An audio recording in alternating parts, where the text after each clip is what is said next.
A presente série de mensagens trata sobre o coração. Biblicamente falando, o coração é a sede da nossa vida, a nossa vida religiosa.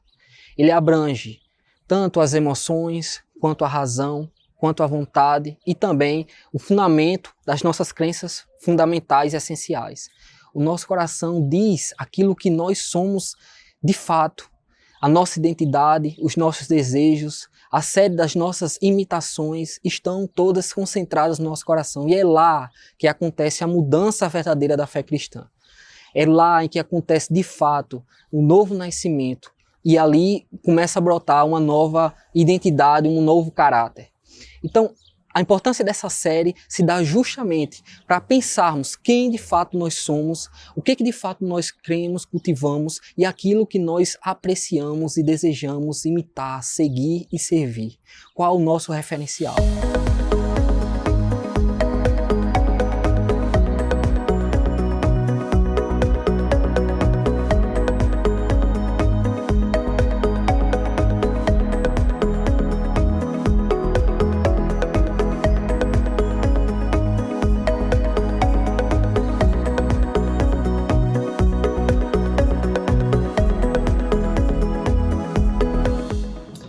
Boa noite, pessoal. Hoje nós daremos início a mais um culto da rede e nesse período que nós estamos vivendo de pandemia, de isolamento social, para mim tem sido um pouco difícil, sabe? De não poder ver vocês, de não poder me encontrar com meus amigos e eu tenho certeza que muitos de vocês também estão passando por isso. E eu queria deixar um texto que vem falado muito ao meu coração, que está lá em Filipenses 4:4. E ele diz o seguinte: alegrem-se sempre no Senhor. Novamente direi, alegrem-se. Seja a amabilidade de vocês conhecida por todos. Perto está o Senhor. Não andem ansiosos por coisa alguma, mas em tudo, pela oração e súplicas e com ação de graças, apresentem seus pedidos a Deus.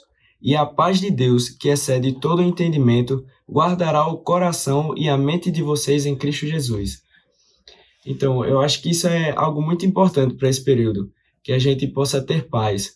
Então, que façamos como está exposto na palavra, de apresentar nossas orações, nossas súplicas e depositar nossa ansiedade em Deus, porque a paz dele, que excede todo o entendimento, guardará os nossos corações e as nossas mentes em Cristo Jesus. Essa é a promessa dele. Então, louvemos com alegria.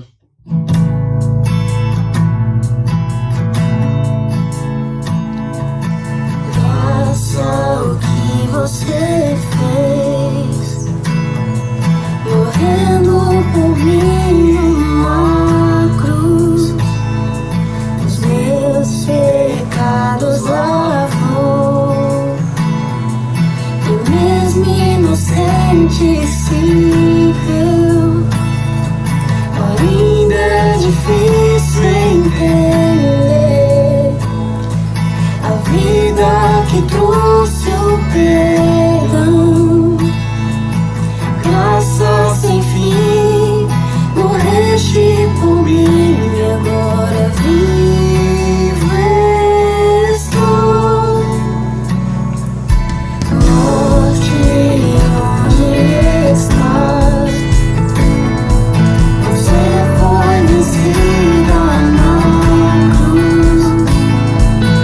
Graça me ensina a viver.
início da minha conversão, muita gente me dizia que quando um crente entrava na universidade, especialmente na área de humanas, ele provavelmente se desviaria. Eram dados muitos motivos para isso. Os professores tinham uma retórica muito boa de convencimento, a fé não resistiria de forma alguma à razão científica, à razão das ciências humanas. Também de que, eventualmente, os cristãos eram contaminados em seu comportamento, em seu caráter, por influência de colegas não cristãos. Eu entrei na universidade e daí eu comecei a observar como muitos apostataram da fé e, diga-se de passagem, cristãos comprometidos, conhecedores da palavra até então, e quando entraram na universidade, abandonaram logo a fé. E apostataram, inclusive voltando-se contra o cristianismo. E o interessante é que na Humanas, por mais que você escute alguém ou leia alguém que tenha uma boa retórica, que tenha um bom conhecimento sobre determinado assunto, haverá uma série de outros pensadores, outros professores, que vão dizer justamente o contrário. São opiniões, que são cosmovisões, são formas de enxergar e interpretar o mundo que se conflitam. Mas aí eu me perguntava, por que cristãos que conheciam as escrituras e muitas vezes serviam a igreja, chegavam à universidade, na área de humanas, e abandonavam a sua fé? E eu comecei a me questionar sobre isso e me perguntar por que essa tendência de, no meio intelectual, ou supostamente intelectual, negar a fé. E por que no meio intelectual os cristãos tinham uma tendência de deixar com que a fé fosse tão somente ética e moral. Ela basicamente servia para um bom comportamento, mas não para discussão pública. Ela não parecia não ter uma mensagem para poder contestar aquilo que estava sendo colocado numa sala de aula ou nos escritos, nos livros, enfim. E eu comecei a me perguntar sobre isso e eu cheguei a uma seguinte conclusão por meio da análise das escrituras e também observando o que alguns escritores diziam. Não era uma questão de razão, era uma questão de coração. E a razão é um elemento do coração nas escrituras. A razão é esse elemento que a gente pode utilizar diante de Deus para usar as conexões lógicas para compreender a realidade. Mas a razão, ela é caída, ela precisa de redenção, ela precisa compreender, ela precisa crer em Deus para poder compreender e assim também pregar o Evangelho, se portar por meio ou através da mensagem do Evangelho. Abra sua Bíblia em a primeira carta de Pedro, capítulo 3, versículo 15, em que o apóstolo, ele diz o seguinte, um texto bastante conhecido, diga-se de passagem: santificai a Cristo como Senhor em vosso coração, estando sempre preparados para responder com mansidão e temor a todo aquele que vos pedir razão da esperança que há em vós. A igreja estava num contexto de perseguição. Pedro, obviamente, estava preocupado com vários elementos do coração dos cristãos, a sua vontade, a sua razão, a sua vida as suas emoções, a sua vida religiosa, mas ele também estava preocupado com a razão. Os cristãos, em meio ao contexto de perseguição, deveriam organizar, sistematizar o ensino que eles tinham até então para poder pregar e oferecer apologia ou defesa da fé cristã de forma racional. Essa é a orientação e o mandato que Pedro deu aos cristãos no contexto de perseguição. A partir desse texto de 1 Pedro, a gente pode observar que a ordenança bíblica é de nós guardarmos o nosso coração e respondermos aos interlocutores de forma mansa e racional. E a gente vai trabalhar apenas esse versículo nessa mensagem de forma bem pausada. E a gente vai refletir sobre isso. Em primeiro lugar, o que a gente pode observar nesse texto é que a razão precisa de redenção. O apóstolo Pedro fala: santificai a Cristo como Senhor em vosso coração. O que é o coração é a primeira pergunta que nós podemos fazer a esse texto de Pedro. É a sede. Biblicamente falando, o coração é a sede, em que se concentram a razão, as emoções, a vontade e a vida religiosa. É no coração ou ao coração que Deus dá testemunho de si e age transformando, fazendo a regeneração ou transformação do coração para uma nova vida. Aquilo que Jesus falava de nova criatura, quando Jesus fala aos seus interlocutores em João 3, de que apesar de eles conhecerem as Escrituras, eles precisavam de um novo nascimento. É justamente isso que Jesus estava dizendo. Eles poderiam conhecer logicamente, mas eles não conheciam do coração. E Pedro, ele fala isso, a necessidade que a pessoa que não nasceu de novo santificar a Cristo como Senhor no coração. Essa transformação que começa na sede das emoções, da vontade, da vida religiosa e da razão.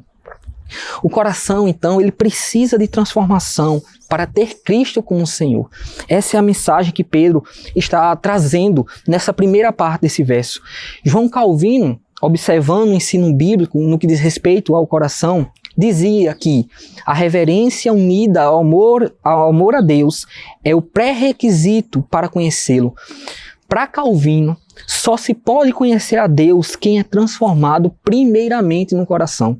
Só pode ter uma atitude reverente de amor a Deus quem antes foi transformado em seu coração, em sua vontade, em suas emoções, em sua razão e tudo mais. Então nós precisamos, o ser humano precisa primeiro crer, ter a transformação dada por Deus, para que ele possa crer, amar a Deus, reverenciar a Deus e assim compreender a Deus. Compreender a Deus não só no seu sentido lógico, sistemático, mas conhecê-lo internamente, conhecer a sua pessoa de modo intrínseco e exclusivo. E é isso que o apóstolo Pedro está chamando a atenção da igreja. Santifiquem a Deus no coração de vocês. Isto é, conheçam-no, sejam transformados internamente e assim possam de fato sistematizar o conhecimento bíblico para pregá-lo. Então a razão só é habilitada, biblicamente falando, para conhecer a Deus se ela primeiramente foi transformada no seu interior por meio da ação do Espírito Santo no novo nascimento. E nós precisamos perguntar também a essa parte do verso, por que a razão ela precisa dessa transformação? Biblicamente falando, nós temos de saber que a razão humana ela é caída em pecado e não aceita o ensino divino. Então, entenda, é a razão como sendo o aspecto do coração que é caído em pecado. Quando as Escrituras falam de que o homem, ele não, no seu estado natural, não pode conhecer a Deus, ela está dizendo que tanto as emoções, quanto a vontade, quanto a vida religiosa e a razão estão aprisionadas pelo pecado. E que elas não podem ter acesso ao divino, conhecê-lo pessoalmente e verdadeiramente. Paulo diz, em 1 Coríntios, o homem natural não pode entender as coisas do Espírito de Deus, porque elas se discernem espiritualmente. Paulo não está dizendo que a pessoa não pode entender logicamente a mensagem do Evangelho, mas ele está dizendo que tem um sentido específico na Bíblia de conhecer a Deus, que é conhecê-lo pessoalmente só quando Deus de fato transforma o nosso coração e nós podemos conhecê-lo. É a máxima que Agostinho de Hipona já falava há aproximadamente 1.600 anos atrás, de que nós precisamos crer para compreender. Nós precisamos ter a transformação no coração para podermos compreender a Deus, entendermos, nos relacionarmos com Deus verdadeiramente. Então, nesse sentido, a razão precisa de redenção para crer. A razão, ela precisa primeiro ter o impacto do Evangelho no seu coração intimamente, para que ela se disponha a conhecer a Deus. Imagine que o nosso coração fosse uma espécie de portal, que tem uma entrada, uma chave que cabe para abrir esse portal. Essa chave só o Espírito Santo de Deus tem, de acordo com o que Jesus dizia nos Evangelhos, que só o Espírito Santo Consolador poderia virar a chave do coração e mudar as afeições, e mudar o pensamento, e mudar o caráter, e mudar as emoções, a vontade e a vida religiosa. Então só o Espírito Santo tem acesso ao coração. E o apóstolo Paulo, também, em 1 Coríntios, ele diz, nós, os redimidos, temos a mente de Cristo. Por quê? Porque não é apenas de conhecer a Deus intelectivamente, mas é que o Espírito Santo de Deus foi lá e virou a chave no coração. E só o Espírito Santo de Deus pode fazer isso. Então, o que a gente pode aprender a partir do ensino das Escrituras do que Pedro está dizendo aqui, santificai a Cristo como Senhor em vosso coração. Em primeiro lugar, de fato, muitos apostatam da fé, muitos, na universidade ou fora dela. Mas isso nunca é apenas uma questão racional, por mais que se afirme isso. Foi o coração da pessoa que parou de crer em Deus, de crer naquilo que vinha de Deus e apreciar aquilo que vinha do alto. E depois que esse coração, ele se desvia, ele busca justificativas racionais para dizer que não crê mais na fé cristã. Então é assim que nós abandonamos e tomamos um caminho contra a vontade de Deus, nos desviando de seus caminhos. E de fato procuramos justificativas, dar razões pelas quais nós abandonamos a fé. E a minha pergunta é justamente se esse é seu caso hoje. Examine de fato o seu coração. Olhe para dentro de si. Esse é seu caso hoje? Você tem procurado motivos intelectivos, racionais, para poder justificar o seu abandono do divino? Não, mesmo que você mantenha as aparências, mas internamente você o abandonou, não mais o aprecia as coisas do seu reino. Então, pare para pensar sobre isso. O que o seu coração diz a você? Será que você está usando a sua razão tão somente para justificar-se diante de Deus, como muitos têm feito e abandonado a fé cristã? Então Deus, por meio da sua palavra, nos chama para que a gente entregue a Ele todo o nosso coração. Filho meu, dá-me o teu coração, dizem as Escrituras. Santifique-me como Senhor no coração.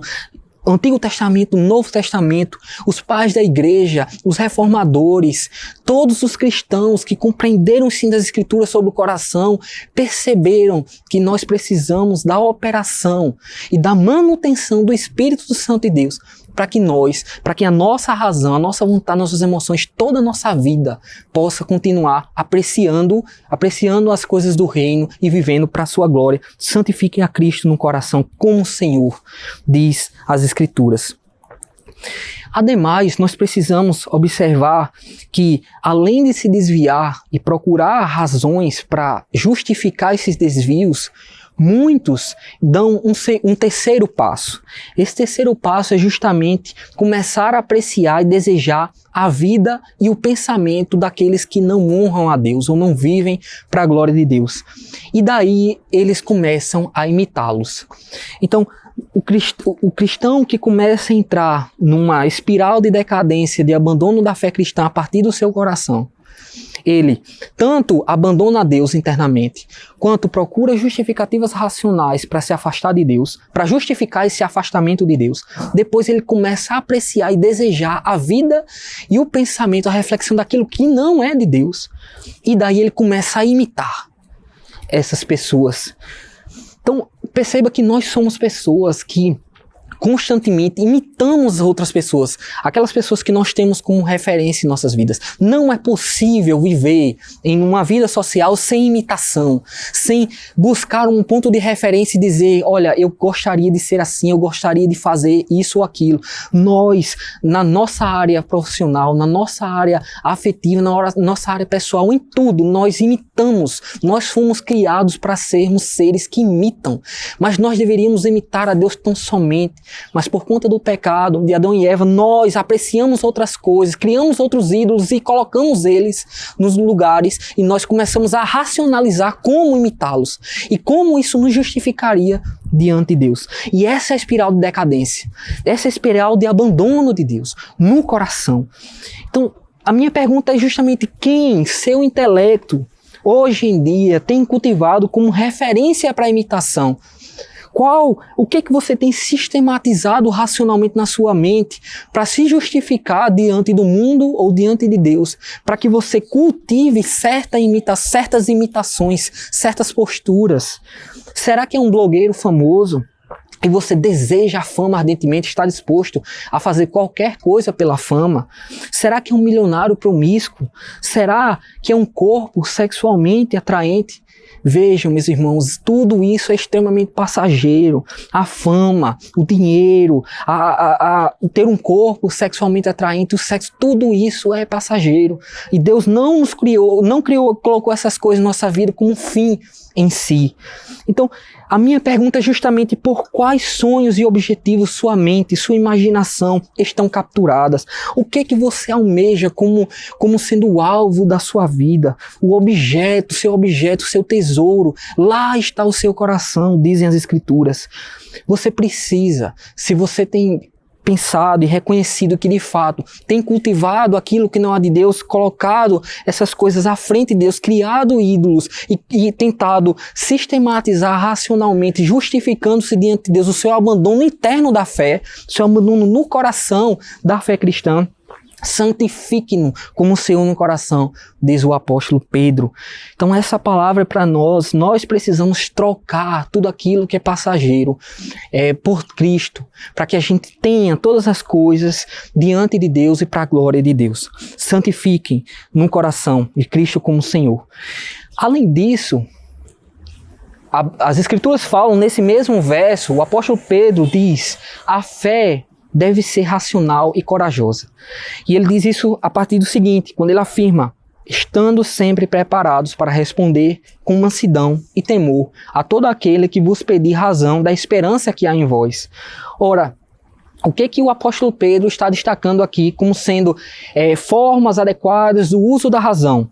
Pedro está destacando a logicidade, a mansidão, o temor a Deus e a coragem. Em primeiro lugar, a logicidade, ou seja, a forma racional de entendimento da realidade. As Escrituras estão afirmando que a fé cristã ela pode ser articulada por meio de argumentos lógicos para a apologia, ou seja, para a sua defesa. A todos que interpelem os cristãos.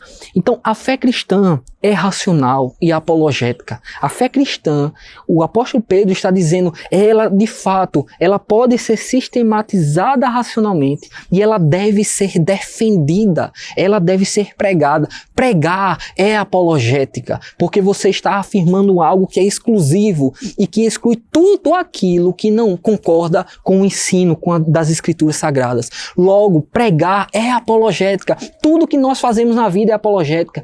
A adoção do estilo de vida que nós temos como sendo melhor do que outros estilos de vida é uma apologética. Então não é possível que a fé cristã não seja minimamente sistematizada para que a gente defenda a nossa fé justamente diante das questões que estão sendo postas pelo mundo e pela própria igreja, pelos irmãos. Então é necessário, diz o apóstolo Pedro, que nós organizemos, sistematizemos a nossa fé para a defesa.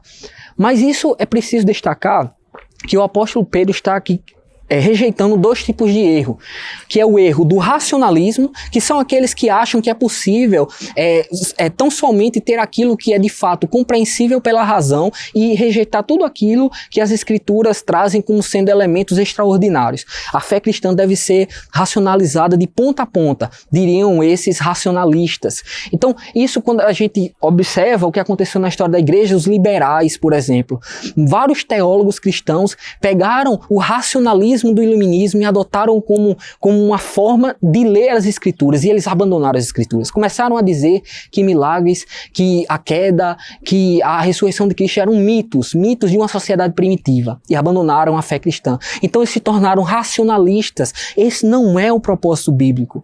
Mas também não é propósito bíblico que a gente se torne fideístas, que é aquela forma de abordar a fé cristã como sendo tão somente um elemento de fé irracional.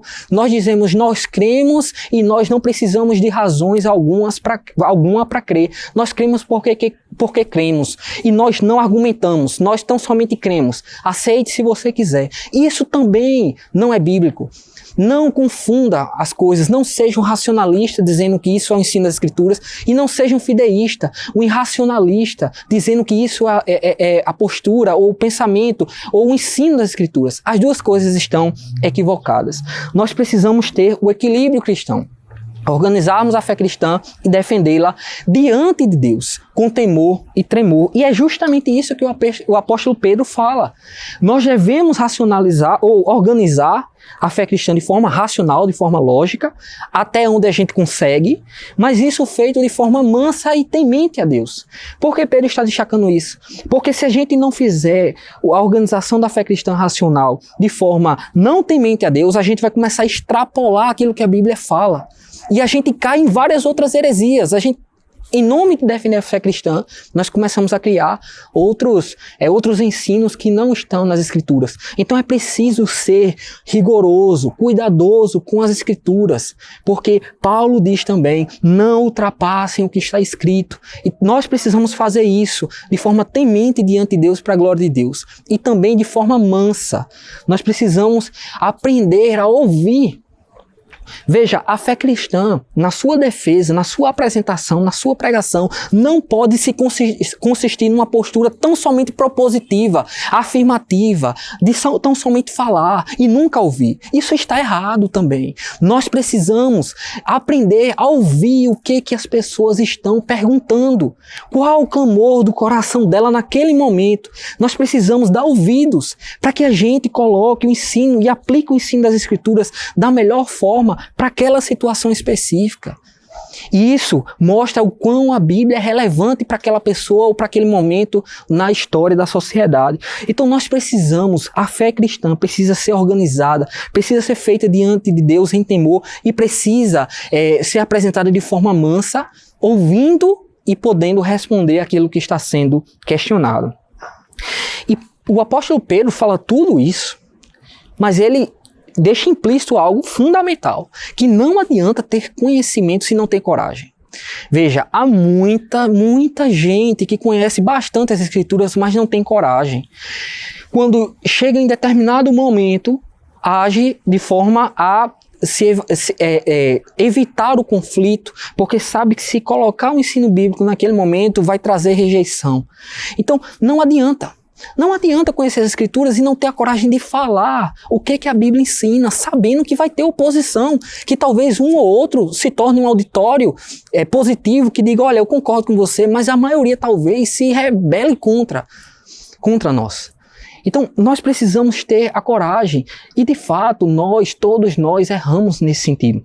Por mais que nós conhecemos as Escrituras, tanto eu como você, em vários momentos da nossa vida, nós podemos perceber que nós tivemos a escolha de termos uma ação de defesa corajosa e nós não o fizemos. Então, precisamos, nesse sentido, nos arrepender disso e pedir a Deus a graça, a ajuda no momento da necessidade, para que a gente tenha coragem, como os apóstolos e como o apóstolo Pedro estava falando para a igreja. Tenham coragem em meio às perseguições e às dificuldades da vida. O que nós podemos aprender a partir dessa porção das Escrituras? Que enquanto nós articulamos o ensino bíblico para uma defesa da fé cristã, a Bíblia deve articular a nossa vida. Isso é fundamental. Não se pode conhecer a Deus como um objeto distante, como um objeto que não tem relação ou impacto na minha vida pessoal. Não é possível. Só é possível biblicamente conhecer a Deus se, ao passo que eu articulo o conhecimento de Deus, Deus articula a minha vida. Então essa relação é constante, uma via de mão dupla. Não é possível só conhecer sem receber, sem ser transformado internamente. E a nossa questão é: que filosofia de vida tem articulado a nossa racionalidade? De onde deriva os pressupostos, as crenças da nossa cosmovisão, ou seja, da nossa forma de enxergarmos, interpretarmos o mundo? Será que nós tomamos como sendo um referencial, uma fonte de conhecimento, aquilo que é contrário à palavra de Deus, ou aqueles que são contrários à palavra de Deus, e nós aprendemos deles e tentamos misturar isso com a Bíblia e acaba não ficando nenhuma coisa nem outra? Então nós precisamos ter uma fé cristã, uma filosofia cristã, enfim, um conhecimento bíblico que seja de fato regido pelos pressupostos e pelo ensino das Escrituras. E nós também precisamos ter uma postura de nos esforçar para articular a fé e defendê-la com coragem e mansidão diante daqueles que nos perguntam, que interpelam ou que zombam da fé cristã. Esse é o ensino que o apóstolo Pedro está deixando para nós. Nós precisamos sim ter essa maturidade, essa coragem, mas esse coração transformado, que quando escuta aquilo que não é das Escrituras, procura entender, mas não procura crer naquilo.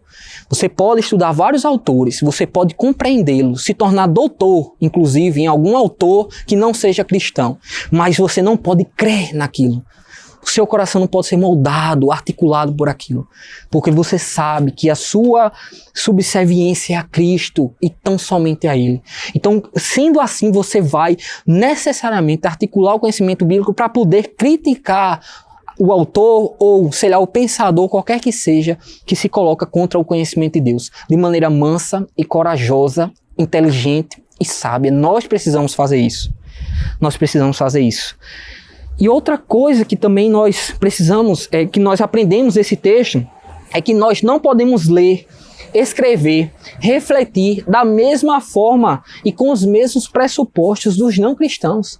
Não é possível nós cultivarmos uma forma de interpretar, de pensar, de nos relacionar com o conhecimento que nos é posto de uma forma não cristã, adotando os pressupostos não cristãos. A razão, ela tem essa utilidade de analisar e rejeitar tudo aquilo que não passa pelo crivo das Escrituras. E a pergunta é justamente essa: se nosso conhecimento tem ativamente santificado alguma área da vida ou da criação? Será que na nossa área nós temos nos preocupado em articular o conhecimento bíblico de alguma forma a oferecer uma resposta adequada e poder santificar aquele aspecto da vida ou aquela profissão, ou pelo menos minimamente melhorá-la para a glória de Deus? Será que nós temos tido essa motivação, essa postura, essa coragem e essa disposição intelectiva para tomarmos essa decisão?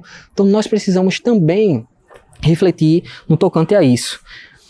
E além disso, nós devemos contribuir na transformação de nossas áreas de atuação para que sejam conformadas ao conhecimento de Deus. Pare e pense. Na nossa igreja temos aproximadamente 500 pessoas arroladas no hall de membros. Dessas 500 pessoas, talvez com 100 pessoas dessas 500 você consiga colocar em funcionamento toda a estrutura da igreja, com a liderança, com os ministérios funcionando. Mas as outras pessoas que vão no domingo na igreja, escutam a palavra, o que elas fazem com sua fé se elas não pregarem e se elas não tocarem? Se elas não forem, sei lá, estiverem envolvidas com a administração da igreja, o que elas vão fazer com a fé cristã delas? Que elas aprendem no domingo. Nós precisamos articular o conhecimento que nós temos das Escrituras e poder atuar e modificar a nossa profissão, glorificando a Deus na nossa área. Veja, nós não podemos cair no erro de restringir a glória de Deus ou o serviço a Deus tão somente às atividades eclesiásticas. Nós precisamos conhecer a Deus, servi-lo, termos a nossa fé cultivada no convívio, na comunhão dos santos, e nós precisamos sair. E na universidade, no colégio, em qualquer lugar, na nossa profissão, nós precisamos usar esse conhecimento de forma a fazer com que Deus seja glorificado. Para que nós não achemos que talvez, sei lá, as outras 400 pessoas não tenham utilidade no reino de Deus. Isso é inadequado, isso está errado se nós pensarmos assim. A Bíblia ensina que nós devemos fazer todas as coisas para a sua glória. O que mais glorifica a Deus é a pregação do Evangelho, ir por todo mundo, pregar o Evangelho a toda criatura. Isso é o que mais glorifica a Deus. Mas também nós glorificamos a Deus em várias outras coisas em nossas vidas, em várias outras esferas, honrando a Deus, tendo um caráter aprovado e também tentando salgar a terra, salgar esse mundo, não deixar com que a carne se torne mais podre. E é isso que é o ensino reformado. Nós não podemos cultivar uma mentalidade romanesca de que nós achamos que só glorificamos a Deus se nós estivermos no púlpito. Não, não é assim, meus irmãos. Nós precisamos entender que Deus é chamado para pessoas, para suas áreas de atuação, para que Deus seja glorificado lá, tanto quanto Ele pode ser glorificado no púlpito. Esse é um ensino radical que mudou a história da humanidade pelos reformadores, em que as profissões até então não eram valorizadas, em que a racionalidade não era valorizada, e que as pessoas só viam que Deus era glorificado apenas no púlpito. Não, os reformadores disseram não, e nós precisamos cultivar isso. Pedro está nos ensinando isso. Você e eu temos a obrigação, o dever, a responsabilidade de fazermos a apologética da fé cristã, de termos uma cosmovisão cristã, e glorificarmos a Deus onde estivermos, porque nem todos são chamados para pregadores consagrados, nem todos são chamados para serem ministros que tocam, que cantam. Enfim, nós precisamos desenvolver uma visão total da fé cristã na nossa vida, na nossa atuação. Eu termino essa mensagem dizendo o seguinte, que a apostasia, de fato, ela acontece, ela aconteceu, ela acontece e ela vai continuar acontecendo. Isso é imutável até que Jesus volte, porque a Bíblia afirma isso. Mas o que me surpreende é que muitos afirmam e dizem que a sua apostasia se deu tão somente por motivos intelectuais. Cheguei na universidade e conheci o professor fulano de tal, eu tive a aula X. E naquela aula eu vi que o cristianismo não era verdadeiro. E eu vi que não tinha fundamento para o cristianismo. Não sejamos ingênuos, isso não é verdade. Um processo anterior se desenvolveu no coração para o abandono da fé cristã. Então, nunca é apenas o intelecto. Como também nunca é apenas as emoções, nunca é apenas a vontade, nunca é apenas uma decepção amorosa, nunca é apenas uma traição, nunca é apenas uma coisa, um acontecimento da vida que faz com que o coração, que supostamente tinha sido convertido até então, abandone o cristianismo. Não é uma coisa só, não é possível que seja. O nosso coração, meus irmãos, o nosso coração, quando ele é transformado por Deus, ele mostra aquilo que nós cultivamos e desejamos. E nós sabemos que nós articulamos a nossa fé de forma a cultivar aquilo que nosso coração ama e adora. E é por isso que a fé cristã precisa ser cultivada. É por isso que o nosso coração, ele quando recebe a redenção de Cristo, ele precisa de pregação, ele precisa da manutenção do Espírito e ele precisa também ativamente agir na fé cristã, propondo, discutindo, afirmando a fé cristã, para que ele não esmoreça, para que ele não desfaleça, para que ele não entre naquela redoma que eu falei e abandone a fé cristã e comece a imitar tudo aquilo que não é cristão e comece a racionalizar a sua nova postura de abandono, de apostasia. Nós precisamos crer e adotar o ensino bíblico como fundamento para que a partir da nossa razão possa refletir, para que a nossa razão a partir daí possa refletir conforme a verdade de Deus. Então nós precisamos ter a transformação do Espírito Santo de Deus para que a gente a partir daí possa adotar os pressupostos das Escrituras Sagradas e podermos apologeticamente atuarmos nesse mundo. E isso é o que o apóstolo Pedro está dizendo. Isso é santificar a razão para a glória de Deus em todas as coisas. Essa é a doutrina bíblica que eu tentei resumir em amplo sentido, né, nessa simples mensagem, para que a gente tenha uma postura adequada diante da razão, não colocando onde ela não deve estar, mas também não subestimando-a, não deixando-a, falando dela como se fosse algo qualquer. Não, é isso. A gente precisa do equilíbrio bíblico e a postura adequada para nós colocarmos a razão no seu devido lugar para a glória de Deus. Santificai a Cristo no vosso coração e oferecei apologética de forma mansa, humilde, temente a Deus. É esse o ensino das Escrituras. Então, que Deus possa abençoar a sua vida e que essa mensagem possa ter alcançado seu coração. Teu calor sobre mim é como o sol quando insiste em me acordar. Como esses montes ao meu redor, tu és a minha muralha, a perfeição da criação. Manifesta o teu resplendor, todo som, toda cor, seja o louvor ao Rei da Glória. Quem é esse Rei da Glória? O Senhor dos Exércitos, poderoso nas batalhas, Ele é o Rei da Glória.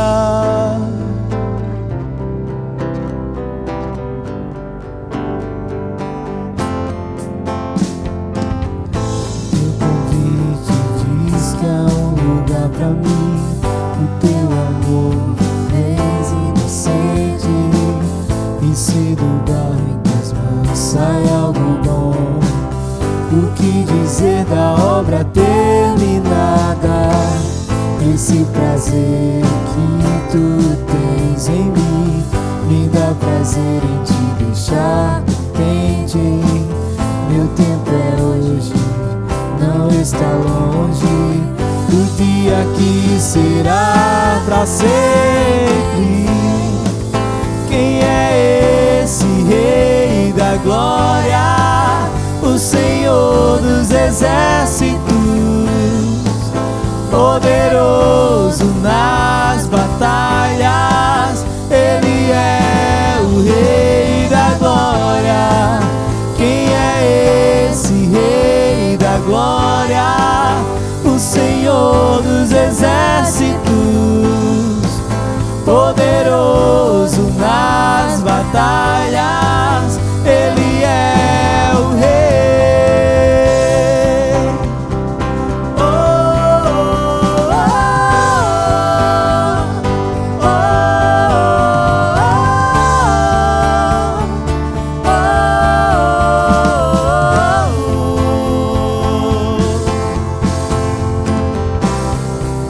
O que era e é e há de vir, Deus conhece pelo nome e me chama pra mostrar o caminho de volta pra Ele.